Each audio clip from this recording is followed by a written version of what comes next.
and welcome to iBuzz. I'm your host Nosheen Bukhari, bringing you the most exciting entertainment news from the showbiz world, followed by a very interesting discussion on theater and its role in mainstream production. First things first, let me quickly take you to the top stories of the day. Iman Vellani spotted shooting for Miss Marvel in costume.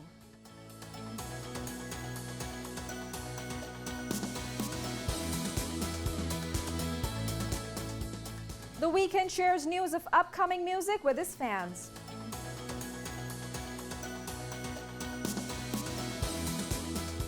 Billie Eilish's new single, Your Power, wins big on music charts.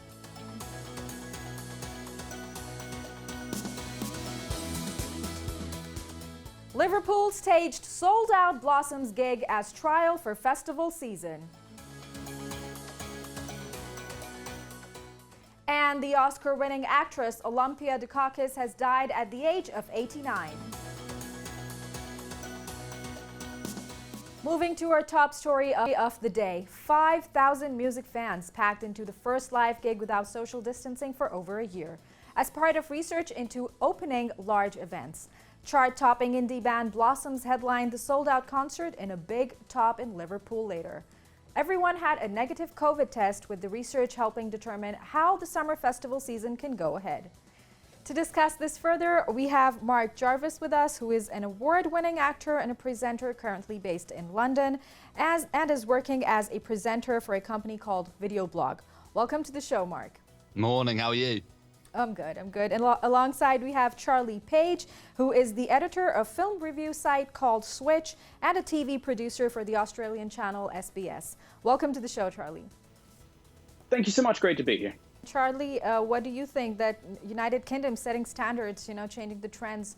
Do you see something of same sort happening in Australia, or do you think that people are not going to respond the same way in that region? Look, I think we are really lucky here in Australia. We've had such few case numbers. Our numbers are in the tens here. So we're very, very fortunate. We do have a lot of situations where we're able to freely go to these events and almost have life as normal. There's still a lot of social distancing and sanitization going on, but it's really exciting to see the UK getting back into it, because they had such a horrific turn in that pandemic, in that second and third waves. They really had some huge case numbers. Those numbers are still in the thousands in daily cases, but they're improving so much, and it's really great to see that life is almost returning to normal in the UK. Yeah, but Charlie, don't you think that it's a very stressful procedure, and risks and challenges are still high? They're still out there. I mean, some festivals like Glastonbury got cancelled. Do you think that, in times like these, steps towards gigs like, Liverpool are going to make any difference, and they're going to do any good to the music industry? Look, it might be a situation of too little too late, but I think the UK government trying to get these events underway again and trying to get them to some sort of normality is really important. There's a lot of people who have lost their jobs and spent months and months without work in this pandemic. It's really sad to hear. So it's really great that they're trying, at least trialing these events. They had a similar event over the weekend as well in Liverpool in a nightclub. They had everybody had to test negative as well beforehand, and after the event, going into lockdown for 14 days. So having to self-quarantine to make sure there was zero spread. So I really love the way that they're trying with these specific tactics to keep it as safe as possible and get things back to normal. But at the same time, it might be a situation where a lot of those people who were working in the entertainment and the promotions and music industry have now moved on to other things. Right. Mark, what are your thoughts? Don't you think that this was a huge risk taken by the organizers? Despite the fact that there are going to be a lot of dangerous consequences later, it's also in the reports that all the attendees are requested to get tested after 5 days of this festival. So do you think that this was a huge risk taken by the organizers? I don't think so. I think it's a really nice step. I think obviously it's part of what has been called the Events Research Program. So they're doing a number of events with smaller crowds, so like 5,000, 4,000, just to see how it goes down. But the whole point of them getting tested in the few days after is so that they can track and trace anyone that did slip through the net with coronavirus and track anyone who has then been past it, but also so that they can see the results of the festival. So, for example, they will hope that nobody did have COVID when they went in, and every one of those 5,000 people will test negative to prove that actually we can still do this if we have the tracing system in place. Right. And Charlie, don't you think that this was like an exclusive favor to the music industry only, where we can clearly see that the movie industry is suffering even more?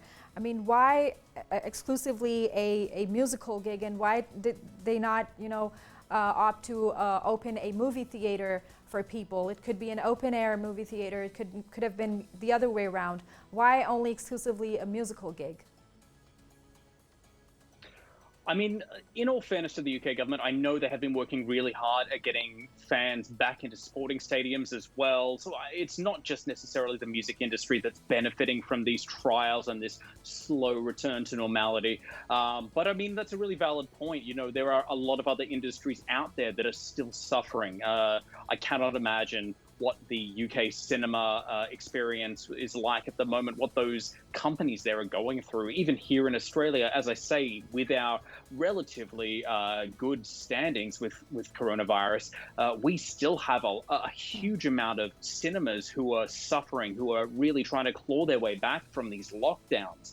So it's really interesting to see how governments are responding. From the production side of things, our government is injecting a huge amount of money. We're getting a lot of productions coming in from the US. We're seeing a lot of things coming down here from Marvel and Disney because the dollar's so good, because we're so open and free. But on the output side of things, on the cinematic side of things, there's a lot of those small businesses, especially the independent ones, that are really still suffering through this pandemic. Right. And Mark, of course, it was an effort towards normalizing the musical and social events, but do you think that it could have been done the other way around, like we see people, ripping their masks off by the time they entered the venue? It could have been an online event. Do you think that it could have been sold that way?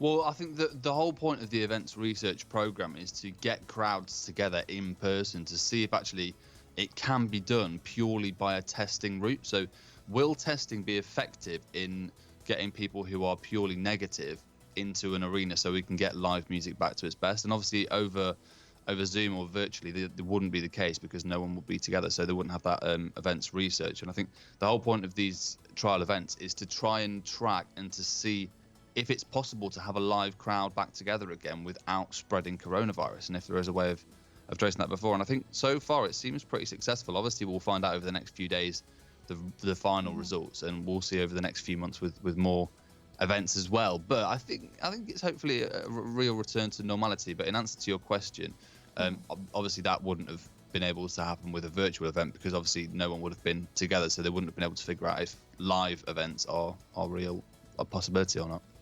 Right. Charlie, what are your thoughts? Because not everybody was showing responsibility on the venue. So do you think that it could have been an online event and could have been successful that way? Look, I think the whole point of this is the UK trying to get back to normality. And I think it's really important to remember that it's been a really long time since people got together in any kind of way, especially in the UK, which has been in such a long lockdown to prevent any further spread of the coronavirus. And I think it's really important to remember psychologically how important that is too, to have those people together in the one space. You know, humanity is not meant to be about the individual. It's about the whole entity. And so it's really important to have these events where people are getting back together and actually enjoying time together with other people and mingling. I'm sure there were a few bad seeds in there who were, ripping off their masks and doing things they shouldn't have. That's unfortunately going to be the way of the world. You can't stop that from happening. But I think what's really important is that the majority of people were responsible and did the right thing and really enjoyed themselves doing it. Right. And Charlie, do you think this could be an encouraging act to, motivate the mainstream artists to come out and perform, because we've seen the artist lineup in this gig that it was all indie artists, especially Blossoms, and they stole the entire event with their performance. But do you think that this could be encouraging for the mainstream artists to step forward and, become a part of such gigs? I mean, absolutely. I think the only reason that this is Blossoms and not something like, Rolling Stones or something to that effect is because they didn't want to be drawing in those kind of crowds that would be out of control. I think the only reason that we're seeing those indie artists there is because they're willing to take that opportunity without it exploding into something that's far too big to be able to handle. And I think that you'll find that given any opportunity to get back into a live performance, most fans across the world would take that opportunity up. I certainly know in Australia there are so many artists here who went into a creative process throughout the lockdown and were recording new songs and albums and getting inspiration and just trying to keep their spirits up without being able to go out there and perform, which is such a key thing for an artist. So I think the opportunity to go and do that would be taken up in a heartbeat. Right. Mark and Charlie, thank you very much indeed for your time and discussion. Thank you so much. Thanks. That was Mark and Charlie, who seem to be very hopeful for the reopening of gigs. Now moving to the other story details of the day. The first look of Miss Marvel was unveiled as its lead actress Iman Vellani was spotted in costume for the first time in Atlanta. The 18-year-old was seen in the character's outfit on set of the upcoming Disney Plus series. The Marvel Comics-based show was in development since 2016 and is set to be released in an undisclosed date later this year. The Weeknd shares news of upcoming music with fans. The 31-year-old pop singer utilized his lonely time to create new music, which he termed as magic material. The singer's album After Hours topped music charts after he released it when the coronavirus started affecting lives in the U.S. last March. The Weeknd, taking to microblogging website, shared the good news with his fans that he has made music in a small quarantine room. The Weeknd has said last year that he hoped his upcoming album would be ready to release later this year. American music sensation Billie Eilish has risen to great prominence over the years as everything coming from the 19-year-old superstar attracts a lot of media and public attention. The recently released melancholy single Your Power also winning hearts and soaring on music charts. The track earned number 9 on the U.S. Spotify chart for Thursday, April 29, just hours after being released. It went up to number 25 on the global Spotify listing on the same day. After spending the first 24 hours in the music market, the single made big leaps on both charts.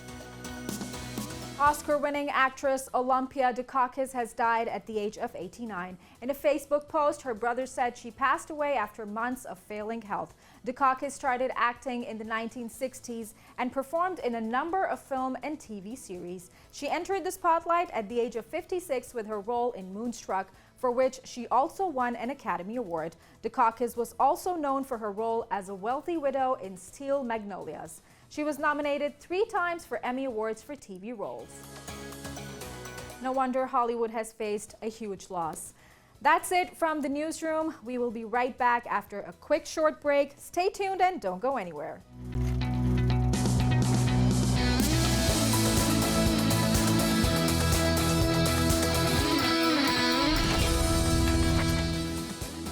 Welcome back. In this segment, we will be discussing about theater and its role in mainstream productions.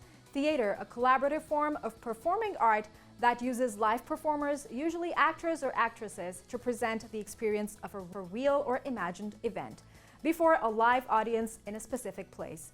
This magical form of art is usually a gateway to many actors who choose to perform on big screens later.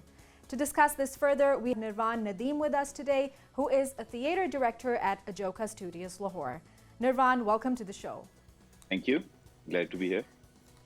So tell us, Nirvan, that how theater and acting in theater is different from TV. If you look at many of our major actors and major even Bollywood actors, Their expressions are really subtle. So that is one of the prime differences. Of course, there are many others, but that's a very long discussion. Right. And does method acting play any role in bringing the best out of a theater actor? Yes, obviously, you see, in Pakistan, people have a very different perception of art in general. And we even have some basic dichotomies that whether art in general is even morally right or wrong. So first and foremost, you have to respect your art forms because like over here, people have this mentality that to be a good actor, you just need big muscles and gel back hair and you end up becoming a good actor. But all over the rest of the world, it's a proper subject. The performing arts, to be a creative person, first and foremost, you have to learn to empathize with others. You have to learn to engage in the sorrows, the happiness, understand the struggles of other human beings, which in turn, eventually over the long term, they end up making you into a better human being and collectively end up making you into a more tolerant and humane society in general, which is the need of our time. Right. And Nirvan, it is a very interesting genre of entertainment, and not only entertainment, but we've also seen that theater has always a message for the public, for the society, and that's how it plays its role in forming a society. But still, we see a very slow response towards theater exclusively in this country that we live in. So what are the reasons, the major reasons behind this slow response towards theater? That's a wonderful question.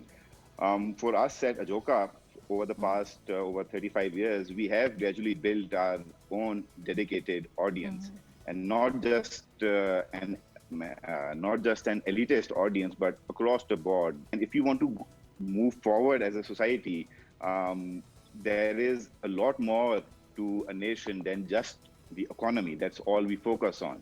And we follow the model of the Western nations or the developed nations, but things do not exist in a vacuum. If you look at those same developed nations, each and every one of them have very well developed, evolved, and well respected art forms and performing art forms, including theater. If you look at your neighboring country, you look at China, they have thousands of years old history. You look at England, where theater is considered the most prestigious form of the performing arts. You look at the United States, where they have Broadway. And it is because those nations realize that art forms such as theater, they make you into a more tolerant human being and eventually into a more humane society. If you look at the recent past, everything that has been happening in our country, imagine if there's a person who has never listened to music, who has never seen a painting, who has never attended a theater performance, who has never attended a concert. What sort of life that person would have? What a black and white life. There would be no depth, there would be no love, no tolerance and understanding.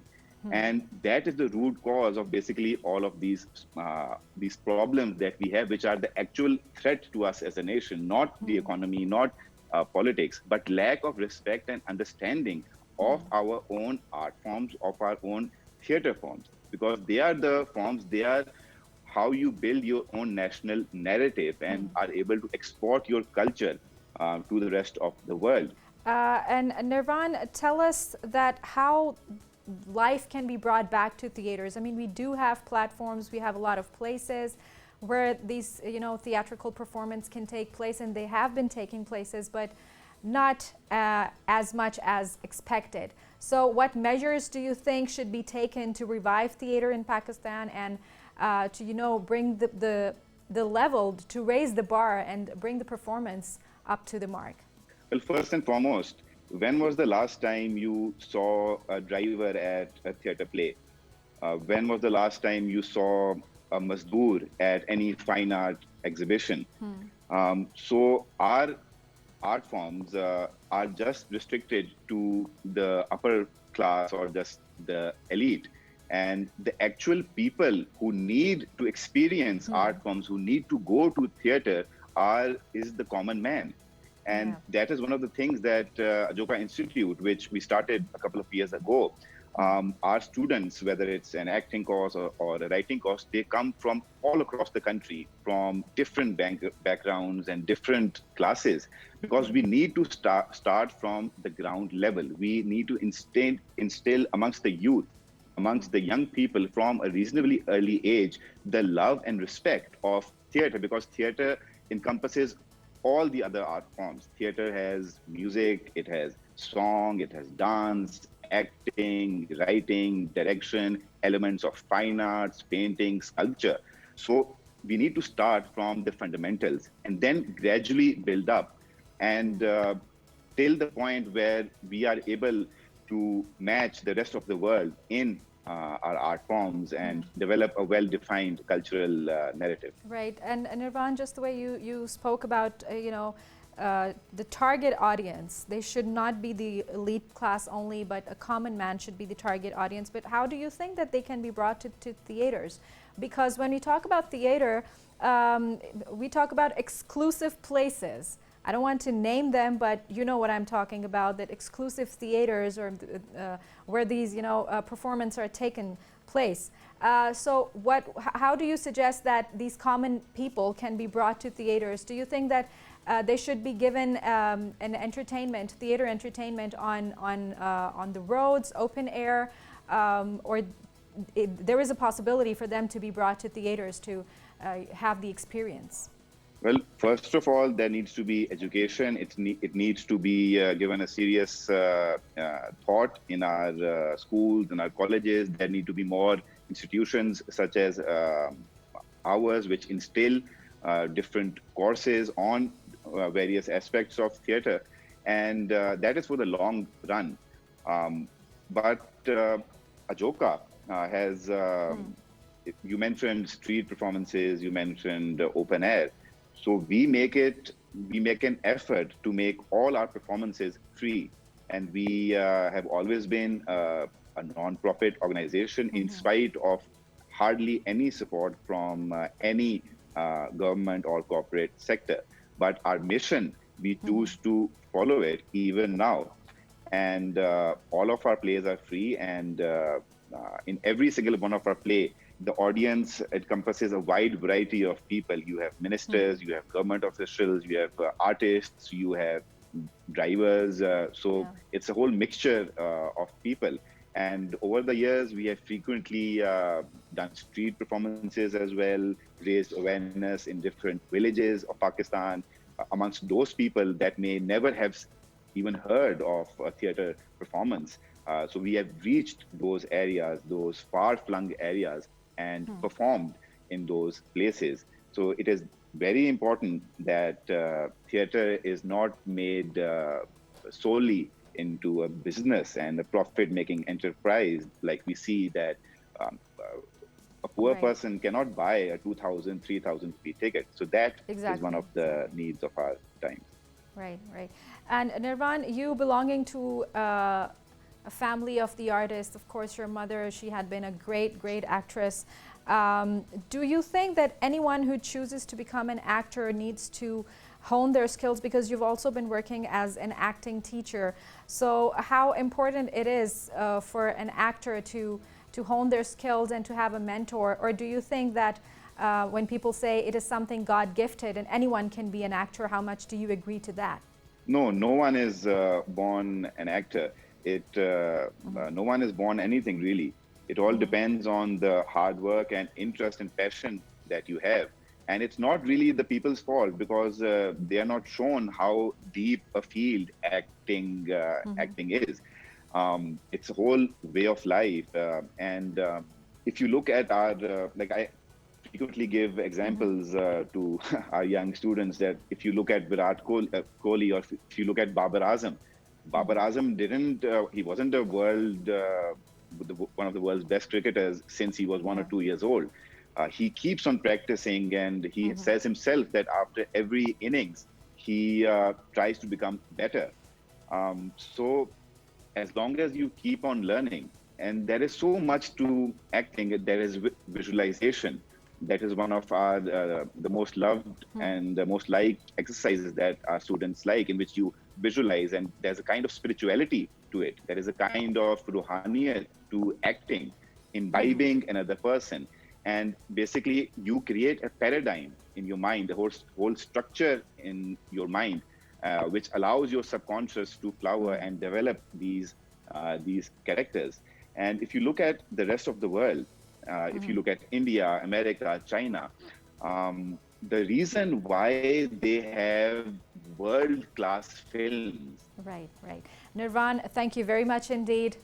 That was Nirvan Nadeem with his thoughts on the role of theater in mainstream productions. And that is it from today's episode. We hope you liked it. Don't forget to share your feedback on the social media link mentioned down below. We'll see you next time. Until then, take care and goodbye.